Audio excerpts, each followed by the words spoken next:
You don't see these in the Super Bowl. Your school-issued Chromebook is not a substitute for a football. Please do not use it as such.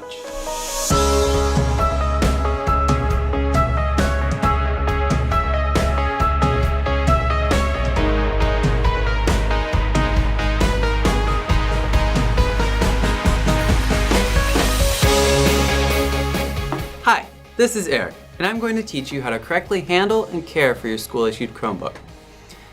Chromebooks might be cheaper, but they're not like disposable cheap. The school district expects you to apply the same level of care to your Chromebook as you would to one of your own devices.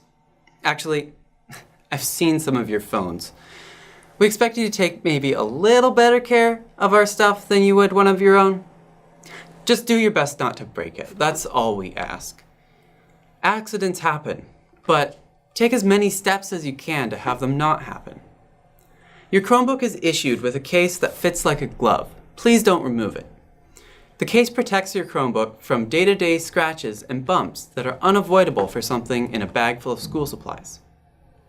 When carrying your Chromebook, please use two hands or place it securely in a bag if possible. At the very least, make sure that you have a firm grip on the Chromebook before moving it around. The weak points on these Chromebooks are the hinge covers. They'll fall off if you're too rough with it and won't go back on as nicely as they started out.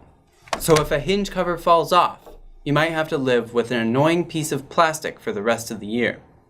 Also, when you have things plugged into the ports, be careful what you do.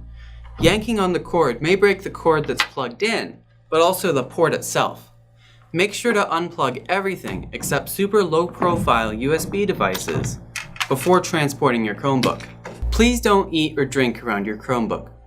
Crumbs can get under the keys, fluids can be spilled, and grease on your fingers can get, well, everywhere, which can result in general unhealthiness for any computer system. That's it for this video. Follow these steps and your Chromebook will stay healthy and in proper working condition so you can always get to work quickly and efficiently.